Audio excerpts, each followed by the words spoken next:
Bom, como os irmãos sabem, nós estamos expondo a primeira carta de João, série de mensagens com o título Identidade. Identidade, e o tema que nós iremos expor hoje é proteção. Está lá em 1 João, nós iremos fazer a exposição de 1 João, capítulo 2, versículos 1 e 2. Série de mensagens que iniciou-se há 2 semanas atrás. Nós já percorremos o capítulo 1 de 1 João e hoje nós iremos conversar um pouco mais sobre o capítulo 2, versículos 1 e 2. 1 João, lá no finzinho da Bíblia. 1 João, capítulo 2, versículos 1 e 2. Bom, eu lerei na versão NVI e diz assim: Meus filhinhos, escrevo-lhes estas coisas para que vocês não pequem.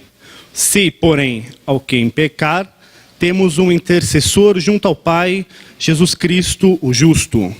Ele é a propiciação pelos nossos pecados, e não somente pelos nossos, mas também pelos pecados de todo o mundo. Amém? Vamos orar? Senhor Santo Deus, a gente vem agora, Deus, humildemente pedir ao Senhor que o Senhor fale aos nossos corações por intermédio do Espírito Santo. Senhor, a gente pede, ó Deus, socorro a Ti, a gente pede a Tua graça e a Tua misericórdia nesse momento, ó Deus. Senhor, que não seja eu falando simplesmente, mas que seja o Senhor, ó Deus, falando diretamente em cada coração aqui, ó Deus. Que o Senhor possa perdoar os nossos pecados, que o nosso entendimento, o nosso conhecimento, o nosso intelecto possa ser iluminado pelo Espírito Santo nesse momento. Que nada nem ninguém possa atrapalhar o que o Senhor tem preparado para cada um de nós nessa noite. A gente espera no Senhor, a gente confia no Senhor nessa noite. Muito obrigado por este momento. Eu te louvo, te agradeço em nome de Jesus. Amém. Bom, domingo passado o pastor acabou o capítulo 1 falando sobre atitude. O texto que nós discorremos falava basicamente sobre pecado, somos perdoados pelo sangue de Jesus Cristo. Basicamente isso, e aí o desafio que o pastor trouxe para a igreja, para a comunidade é: qual tem sido a sua atitude? Qual tem sido a sua atitude perante tudo que foi apresentado então no domingo passado? Mas antes de entrar propriamente nesse texto, somente 2 versículos, eu preciso fazer 2 perguntas. Muito simples. Muito simples. Quem for cristão aqui nessa noite, levanta a mão. Quem é cristão? Quem é evangélico, quem é cristão? Acho que todo mundo. Agora segunda pergunta, muito fácil também. Quem é pecador? Todo mundo, que isso? É sobre isso que a gente vai falar. A gente vai falar sobre pecado. Essa parte no início do capítulo 2, algumas bíblias não tem aquele subtítulo, aquele subtema. Se é mais ou menos isso que funciona em algumas versões, algumas traduções. Né? O capítulo 1, ele continua no capítulo 2, não tem nenhum tipo de parênteses, nenhum tipo de subtema. E aí, então, essa é a última parte desse tema que João aborda aqui no capítulo 2. Ele vai terminar a explicação dele sobre pecado. Né? Ele começou lá no capítulo 1 sobre Deus é luz, Deus e trevas, pecado e perdão. E aí, então, ele encerra aqui no capítulo 2.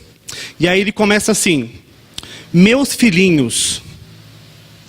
E é muito interessante porque meus filhinhos, a minha vontade, se João fosse presente, João estivesse aqui, ele falasse: meus filhinhos, a minha vontade é dar um abraço nele. Porque é algo tão carinhoso, é como se ele fosse um mentor espiritual, é como se ele fosse alguém muito próximo, e ele está derramando todo o carinho dele, todo o amor dele nessas palavras, meus filhinhos. um pouco mais da questão histórica. Nós sabemos que João já era avançado em idade, ele já era uma pessoa idosa. Então, eu imagino se o meu vô chegasse assim e falasse: Felipe, chega aqui, vamos conversar um pouquinho. É um amor de vô, é um amor de vó, né? Porque a gente respeita pai e mãe, porque nós acreditamos no princípio bíblico, né? De honrar pai e mãe. Mas vô e vó é um nível superior. Vô e vó é quase a quarta pessoa da Trindade. Vô e vó, a hora que vô e vó chega para conversar com você, meu amigo, você abaixa a cabeça. Abaixa a cabeça, porque vem coisa boa, ou coisa ruim, né? Depende do ponto de vista. Então, João começa aqui: meus filhinhos, escrevo-lhes estas coisas. E a primeira pergunta que a gente faz é: quais coisas que ele está escrevendo? O que ele está escrevendo? Ele está escrevendo a primeira epístola, a primeira carta, para as igrejas da Ásia Menor. Por isso que ele não faz toda aquela introdução clássica de carta, porque seguramente isso era uma carta que circulava nas igrejas daquela região. Não era interessada a somente uma igreja. Várias igrejas iam receber essa carta. Mas, muito mais do que escrever essa epístola, quando ele diz: escrevo-lhes essas coisas, ele está relatando aquilo que ele acabou de escrever. Ele acabou de escrever. A preocupação dele é que as pessoas começassem a entender o que ele estava escrevendo. É por isso que logo no início da carta, ele fala: olha, eu estou escrevendo todas essas coisas. Algumas traduções diz, né? Todas essas coisas. Durante toda a carta, a gente vai perceber que João ele vai tratar muitas questões referente a pecado. Primeiro João, ele vai tratar sobre o amor, o pecado, luz e trevas. E é muito interessante porque o João, o apóstolo João, ele tem essa característica. No Evangelho de João ele também faz isso. Ele gosta de brincar, né, se a gente pode dizer assim, dessa dicotomia. Então ele apresenta o lado direito e o lado esquerdo. O lado bom e o lado ruim. Ele tem essa característica própria dele. E aí a gente vai, não só viu, né, domingo passado, os 2 últimos domingos, mas como a gente vai ver no decorrer dessa série, que João ele vai trabalhar questões sobre luz e trevas, pecado e perdão, e seguramente isso é um tema recorrente em toda a carta. E aí, quando eu me peguei nesse versículo, eu fiquei pensando, mas o que eu posso falar, né? 2 versículos. E a primeira coisa que eu achei muito interessante é porque João ele começa: escrevo-lhes estas coisas. Escrevo-lhes. João aqui ele não atua como um juiz, como um legislador, que ele está sentado numa cadeira intocável e ele dá ordens. Ele somente dá ordens. Não pequem. Façam isso, façam aquilo, façam aquilo outro. João, ele coloca a mão na massa. Ele escreve. João, ele não é isento da realidade das igrejas daquela época. Ele coloca a mão na massa, dando orientações e auxiliando aquelas igrejas da Ásia Menor, os cristãos daquela região, neste caso aqui, a não pecarem. E a minha primeira pergunta, meu primeiro questionamento é: o que nós temos feito, o que nós temos trabalhado, na onde temos trabalhado, para que a gente ajude outras pessoas? O que nós temos feito no nosso dia a dia, para que as pessoas não pequem? Como nós temos trabalhado no nosso cotidiano, não somente na igreja, e glória a Deus, porque aqui na Nova Vida estão surgindo ministérios para trabalhar com pessoas, de dentro e de fora da igreja. Mas o que nós temos feito para colocar a mão na massa e fazer alguma coisa pela sociedade e pela população? João, ele não fica passivo. João, ele prontamente, inspirado por Deus, ele começa a escrever. Preocupado com os cristãos da Ásia Menor, daquelas igrejas, ele coloca a mão na massa e fala: eu preciso fazer alguma coisa. E o que ele fez de bate-pronto, de imediato? Começou a escrever essa epístola. O que nós temos feito de imediato para socorrer o nosso próximo? O que nós temos feito para fazer com que pessoas entendam o que é o evangelho puro, um evangelho sem nenhum tipo de distorção. Qual tem sido a sua iniciativa? Qual tem sido a nossa iniciativa? Alguns escrevem muito bem, alguns têm o dom da oratória, alguns tocam algum tipo de instrumento, alguns fazem bolo muito bem, alguns conseguem conversar, dialogar, ter uma disciplina quanto ao discipulado 1 a 1, né? E o que nós temos feito? Qual que tem sido o nosso pontapé inicial para que as pessoas entendam o que é o Evangelho? João diz: escrevo-vos essas coisas para que vocês não pequem. E aí, sobre pecado, é muito interessante, porque João ele coloca: não pequem. E aí, seguindo, ele coloca assim: se porém alguém pecar. Aí assim, eu confesso que se ler esse trecho, esse texto, sem nenhum tipo de orientação, dá uma bugada na cabeça, dá telinha azul. Porque João acaba de falar, ó, não peque. Mas se pecarem, aí você fica na dúvida, mas João, mas peca ou não peca? Como que funcionam essas coisas aí? O que você está tentando dizer com isso? E esse extremo de pecado e não pecado, a gente encontra constantemente na nossa realidade cristã. Existem basicamente 2 tipos de extremos. Aqueles que são super crentes, aqueles que não pecam. Eu fico feliz porque aqui essa noite, quando eu perguntei se tinha algum pecador, acho que 100% levantou a mão: eu sou pecador. Tá. Existem os super crentes, aqueles que nunca pecam, nunca pecam. O meu amigo peca, o meu vizinho peca, o meu amigo de trabalho peca. Eu não erro, eu nunca erro. Eu sempre acerto o alvo. Eu sempre acerto o alvo. Para quem gosta de videogame, eu sempre dou headshot, sempre. Eu sempre acerto na cabeça, eu nunca erro, nunca erro. Em contrapartida, no outro extremo, existem aqueles que, eu vou pecar porque Deus perdoa. Deus perdoa tudo. Eu vou pecar mesmo. Eu já saí ontem, já enchi a cara. O que custa, né? Hoje, acho que vou fazer de novo. Porque Deus perdoa. Depois eu chego lá na igreja, toco uns louvores, levanto a mão, dou glória a Deus, fico prestando atenção na mensagem e tal, cumprimento meu irmão. Tô perdoado. Tô perdoado. Mas aí na segunda-feira, peca de novo. E não é pecado por pecado em si, é deliberado. Ele escolhe pecar. E aí, então, nós encontramos muitas vezes esses extremos. Aqueles que são super crentes, que nunca pecam, e aqueles que pecam porque sabem que Deus vai perdoar. Voltando um pouquinho no capítulo 1, só dando uma olhada, é muito interessante, porque João, ele tem vários se. Se afirmarmos, se caminharmos, se isso, se aquilo outro. E aí, quando ele começa no capítulo 2, a minha sensação é que aqui o papo é reto. Aqui o negócio é diferente. Aqui o negócio é complicado. Aqui não tem si.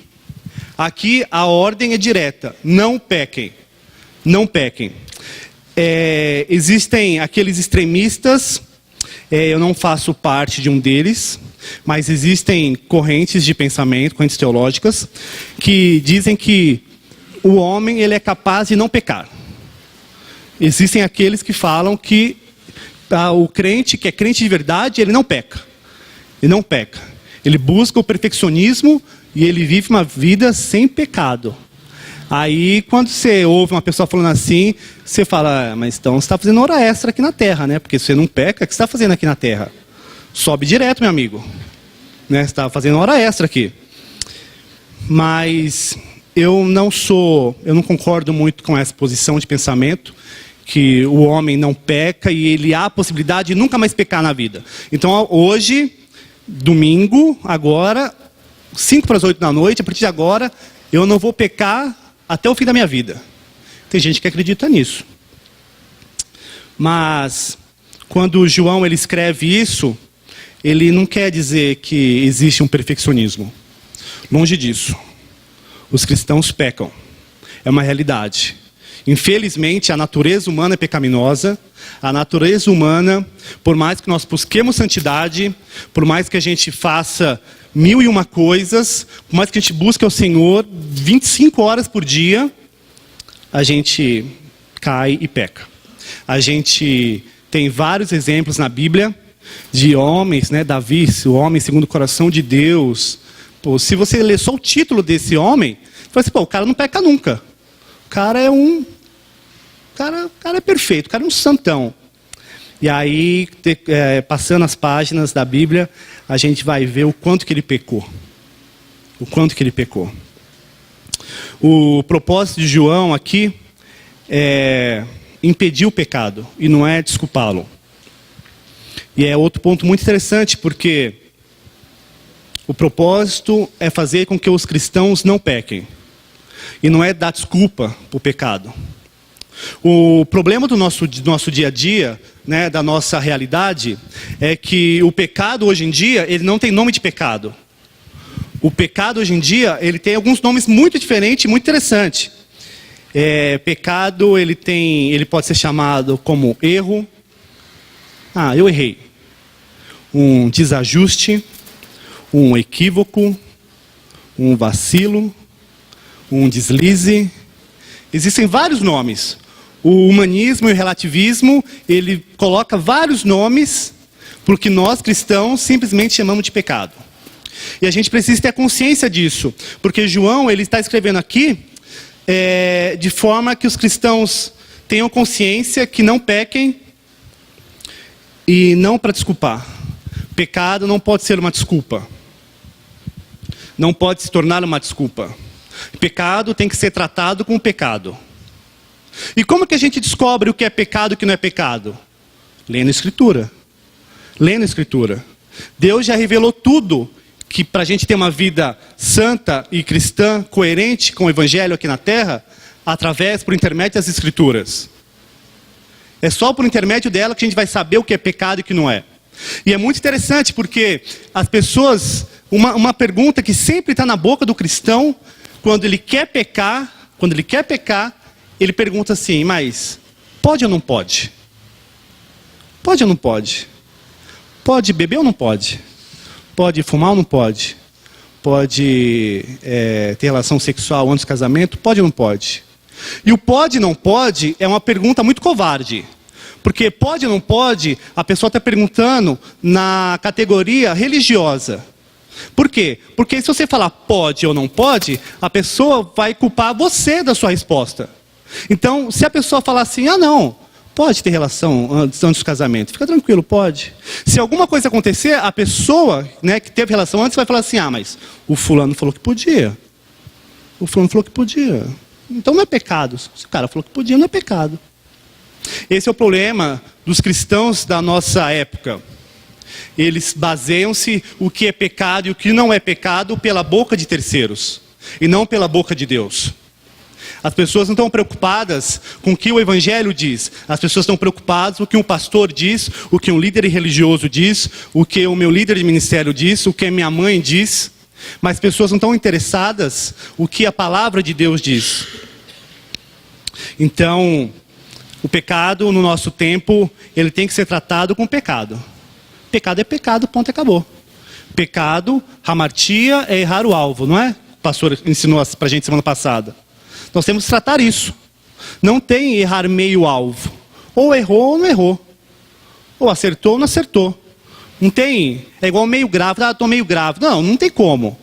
Ou você acertou ou você não acertou. Ou você pecou ou não pecou.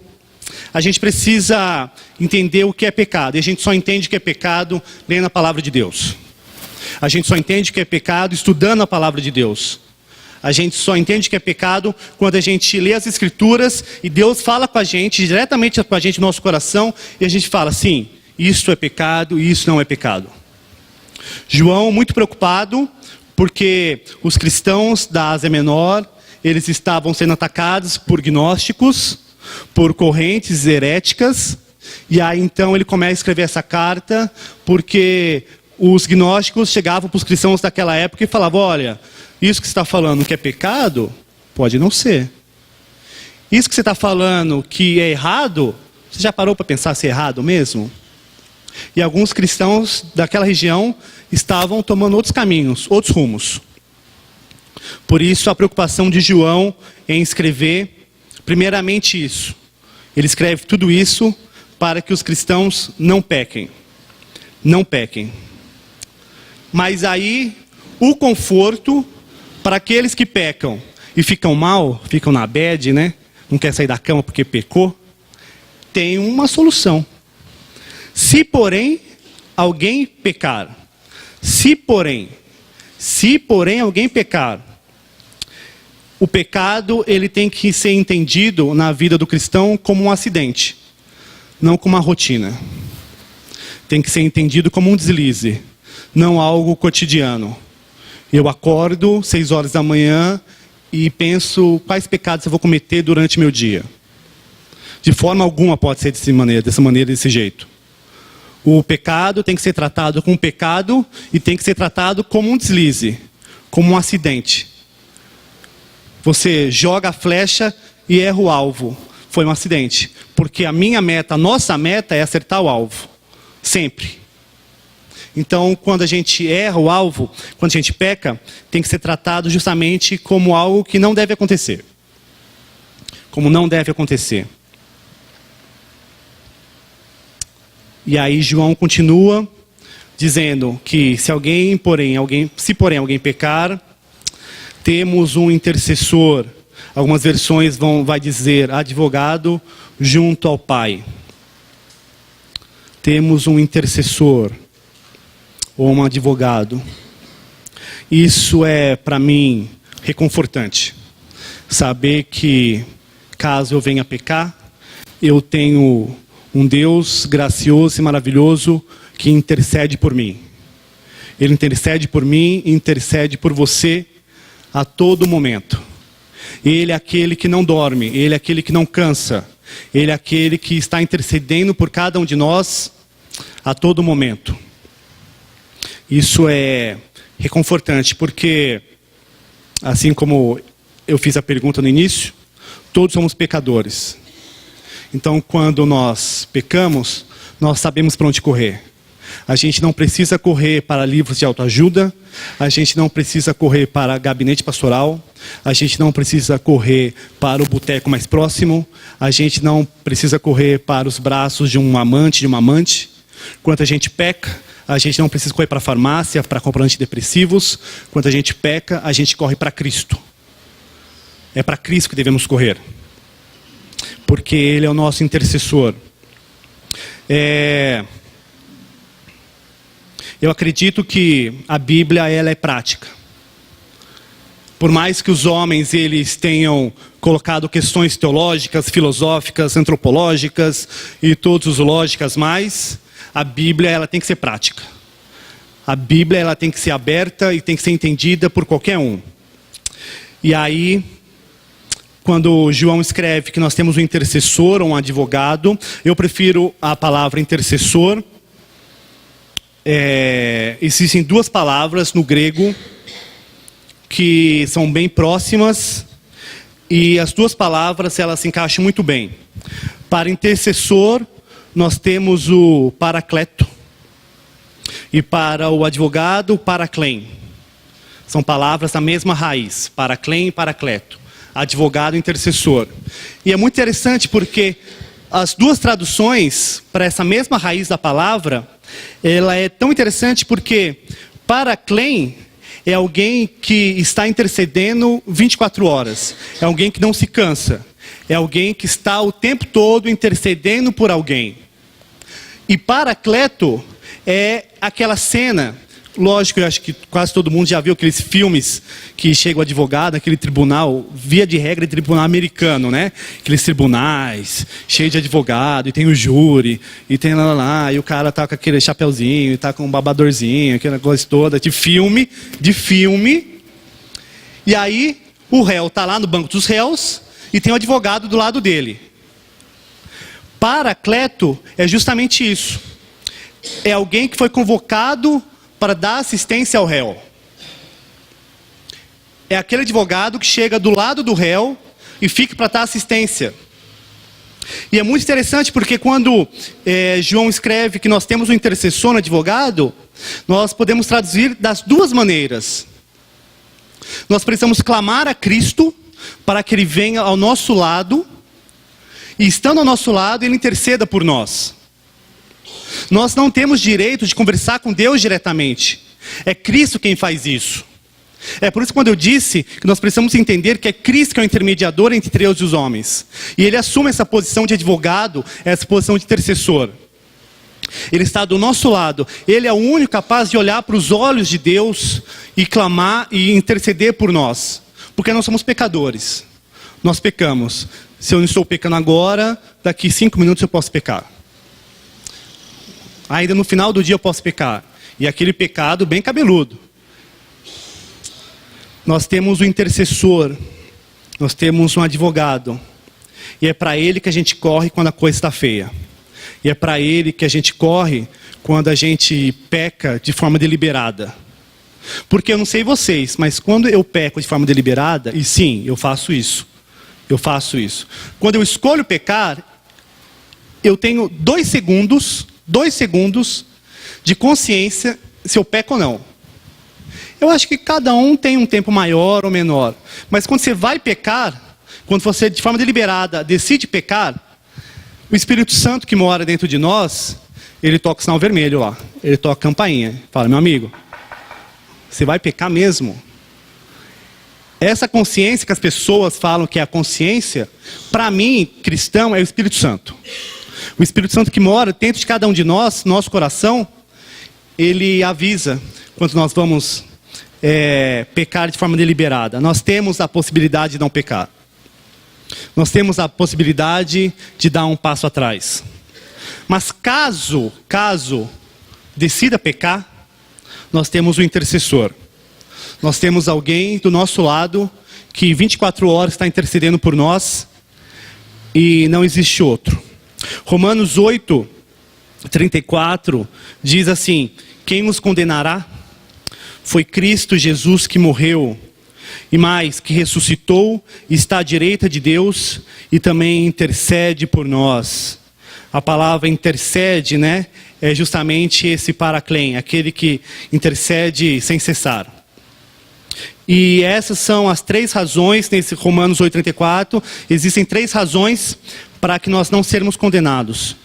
Porque Cristo morreu por nós, está vivo e assentado à direita de Deus Pai, e intercede por nós.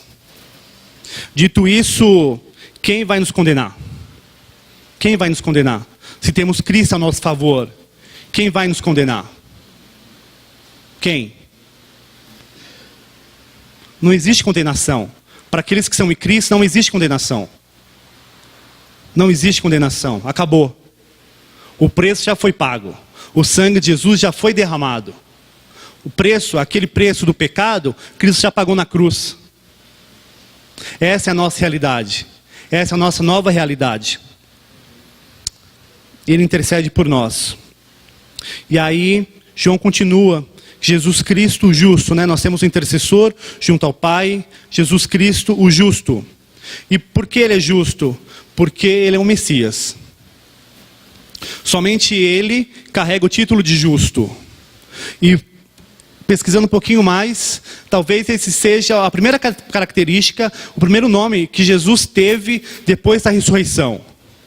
As pessoas podiam falar, Jesus Cristo é o Salvador, Jesus Cristo é isso, aquilo outro, mas a primeira característica que os cristãos daquela época colocaram em Cristo, em Jesus, depois que ele subiu aos céus, foi o justo. Ele era justo. Justo porque, diante do tribunal de Deus, ele é o advogado de defesa. Ele é o nosso advogado. E como advogado, quem gosta de filme sabe que aqueles advogados de defesa trabalham muito. Trabalham demais. Para livrar o réu da condenação.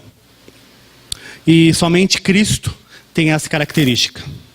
Somente Ele é justo e pode nos livrar da ira de Deus.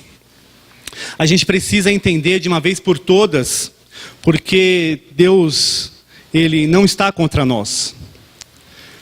A nossa consciência, a nossa realidade como cristãos é assim: pequei. Aí se desespera, fica desesperado, fica louco. Ai meu Deus, pequei. Ai meu Deus, e agora? O que eu faço? Agora eu preciso rezar 15 Pais Nossos, 10 Ave Maria, preciso estar chicotada nas costas, eu preciso fazer boas obras, eu preciso pedir perdão para o meu amigo, eu preciso fazer isso e aquilo outro. A gente precisa entender, de uma vez por todas, que Cristo, quando a gente peca, Ele não está contra nós, Ele está a favor de nós. Ele está a favor de nós. A gente precisa entender isso.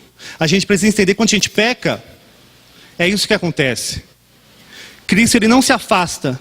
Pelo contrário, Ele se aproxima de nós. Ele se aproxima de nós porque Ele é justo. Porque Ele é justo e a obra dele na cruz foi perfeita. Quem tenta colocar desespero, dúvida, é o diabo.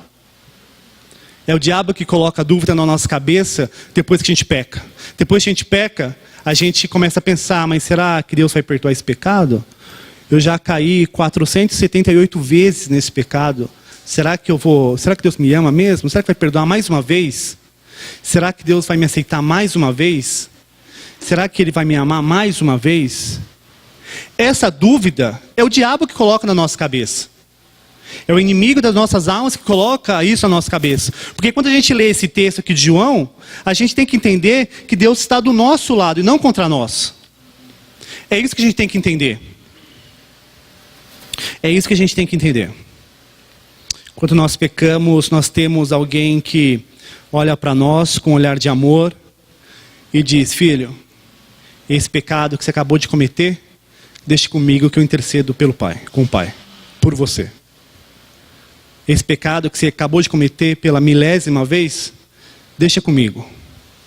Deixa comigo que eu resolvo com o Pai. E por que Ele resolve com o Pai?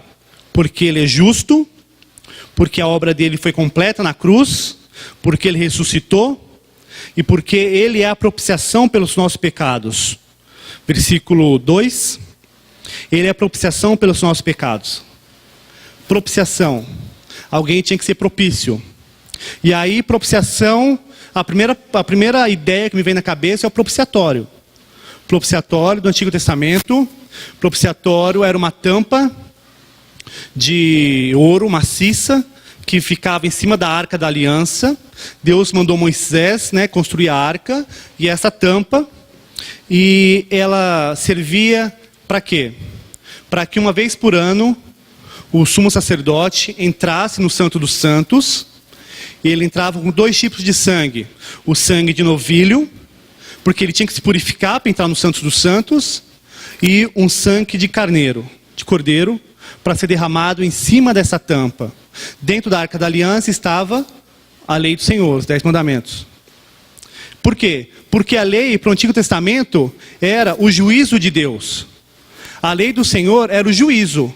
Era aquilo que condenaria o povo de Deus. Então, como que acontecia? Uma vez por ano, o sumo sacerdote entrava no Santo dos Santos e derramava o sangue de carneiro. Para quê? Para apaziguar a ira de Deus. A ira contra o povo. E não a ira por si mesmo. Porque essa ideia que Deus é um Deus que está sentado no trono branco e sempre está nervoso, irado, e parece que Ele está fazendo caça às bruxas. Ó, o irmãozinho ali, ele está lá de cima olhando para baixo, assim, ó. O irmãozinho pecou, toma. Esse aqui orou também. Aqui, juízo. Não. Não é dessa maneira. Essa maneira é a forma pagã de pensar. Os pagãos pensam dessa maneira. Os pagãos pensam que Deus é sempre um Deus nervoso, irado, e a gente precisa fazer agrado. Alguma coisa que agrade Ele. Essa é a forma pagã de pensar. Nós cristãos temos que entender que Deus não é irado. Existe a ira de Deus. Por quê? Porque Deus é um Deus santo. Ele está irado com o pecado do povo e não com o povo em si. O que afasta a gente do Senhor não somos nós, não é a nossa carne, mas é o nosso pecado. Então, o sumo sacerdote entrava e derramava o sangue de carneiro, de cordeiro, em cima do propiciatório.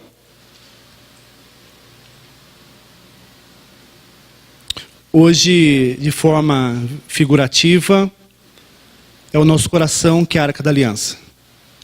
É do nosso coração que a gente guarda os mandamentos do Senhor. É no nosso coração que a gente medita na palavra do Senhor. É do nosso coração que as coisas acontecem. É no nosso coração que Deus fala com a gente. E só pode haver essa comunicação entre Deus e nós quando o sangue do Senhor Jesus é derramado no nosso coração. Porque somente o sangue de Jesus é capaz de nos purificar de todo pecado. Somente o sangue de Jesus. Não há outro meio. Não há nada que me faça ser purificado dos meus pecados, a não ser o sangue de Jesus. A não ser o sangue de Jesus. Então, quando nós entendemos que é o sangue de Jesus que nos purifica dos nossos pecados, nós entendemos a realidade do Evangelho e ouvimos claramente a voz do Senhor e tudo que o Senhor tem para dizer a cada um de nós. É pelo sangue de Jesus. É por isso que nós oramos pelo sangue de Jesus. É por isso que o sangue de Jesus é santo e ele deve permanecer santo nos nossos corações. Então, quando você pecar, quando nós pecarmos, a gente tem que entender essa realidade, que Cristo é o nosso intercessor e o sangue de Jesus basta. O sangue de Jesus basta. E, para finalizar, no final do capítulo 2, João ele continua escrevendo, ele é propiciação pelos nossos pecados, e não somente pelos nossos, mas também pelos pecados de todo o mundo. Esse versículo, especificamente, ele é muito utilizado para quem é adepto do universalismo. Quem é adepto do universalismo, utiliza esse texto para falar o quê? Que no final das contas, no juízo final, quando fechar a conta, acabar tudo, todo mundo vai ser salvo. Todo mundo. Todo mundo. Pessoas antes de Cristo, depois de Cristo, quem não aceitou, quem aceitou, todo mundo vai ser salvo. Todo mundo. Todo mundo vai ser salvo. Os universalistas acreditam nisso. Mas é só um pouquinho de estudo, a gente percebe que não é bem por aí. Por quê? Porque o contexto que João estava escrevendo, quando ele fala que Jesus é a propiciação pelos nossos pecados, e não somente pelos nossos, João está escrevendo para os judeus que tinham se convertido ao cristianismo naquela região. Pelos nossos, eram as pessoas próximas que eram judeus e que agora eram cristãos. Mas quem que é todo mundo? Quem que é todo mundo? Todo mundo são gentios, que estavam também se convertendo ao cristianismo. Os judeus faziam essa separação. Nós somos nós e o resto é resto. O resto é resto. O importante é que o restante, deixa para lá. Então, João, ele tenta colocar de uma forma muito simplificada aqui, que o Jesus Cristo, ele é a propiciação pelos nossos pecados judeus e pelos gentios que estão se convertendo. Não tem mais essa de separação. Os judeus vão ser salvos. Os gentios, talvez. Os gentios, talvez. E não é assim. Em Romanos 3, 25, nós lemos que Deus apresentou Cristo como propiciação pela fé em seu sangue. Ora, se fosse todo mundo quem não acreditasse, havia uma contradição. Se o cara não tem fé, né, como que ele pode crer na propiciação de Cristo? Se Cristo é uma propiciação pela fé, então ele não é uma propiciação. Para aqueles que não têm fé, novamente em Hebreus 2,17, um trechinho lá diz, para fazer propiciação pelos pecados do povo. Para fazer propiciação pelos pecados do povo. Quem era esse povo? O povo que acreditava na obra de Jesus, que estava convertendo ao cristianismo. Então, se algum universalista bater na sua porta, você pode conversar com ele. Fala, meu amigo, não é assim que funcionam as coisas. E aí você pega e joga esse texto aqui. E por que proteção? Por que a gente intitulou essa mensagem como proteção? Porque somente Cristo e o sangue dele é a nossa proteção. O sangue de Jesus é que faz com que a gente não peque. É o sangue de Jesus de Nazaré, o Cordeiro Imaculado de Deus, que se entregou por mim, por nós, por todos aqueles que confessam o nome dele. Proteção, porque quando a gente ficar em dúvida se o pecado que eu cometi pela 1000ª vez Deus vai perdoar, o sangue de Jesus é a nossa proteção. É no sangue de Jesus. Meus filhinhos, escrevo-lhes estas coisas para que vocês não pequem, mas se porém alguém pecar, nós temos um intercessor que está ao nosso lado o tempo todo, que nunca cessa de rogar por nós. Nosso intercessor está junto ao Pai, e o nome dele é Jesus Cristo, o justo. Ele é a propiciação pelos nossos pecados. O sangue dele nos protege nessa caminhada. E não somente pelos nossos pecados, mas também por aqueles que aceitarão a obra gloriosa de salvação na vida deles. O sangue de Jesus é a nossa proteção. Vamos orar? Senhor Santo Deus, a gente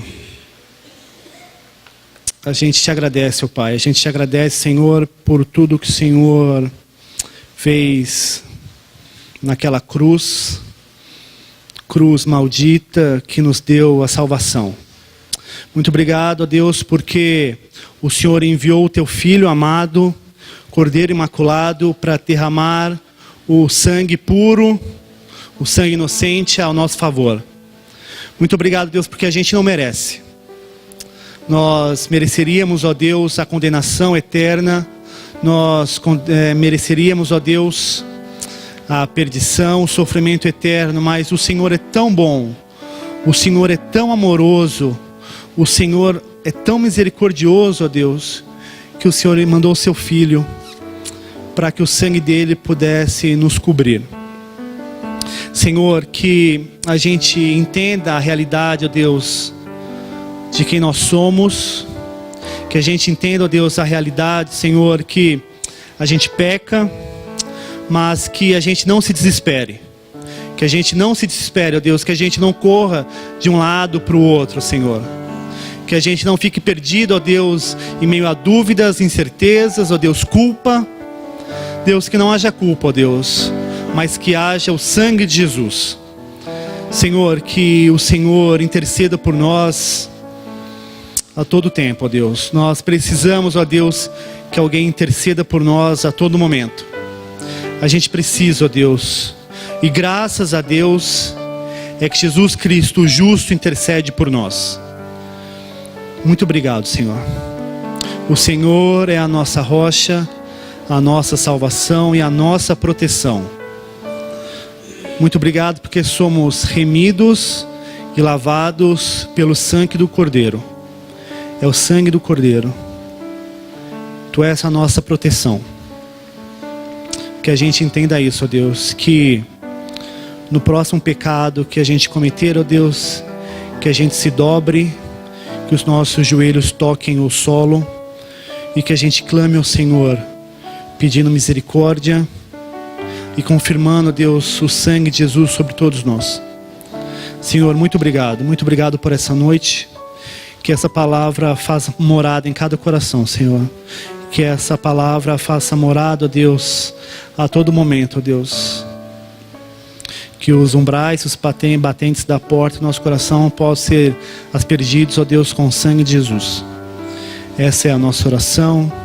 Essa é a nossa oração como comunidade, aqui nessa noite. Glórias ao teu nome, Senhor, a gente te louva. Em nome de Jesus Cristo de Nazaré, o justo que eu oro. Amém.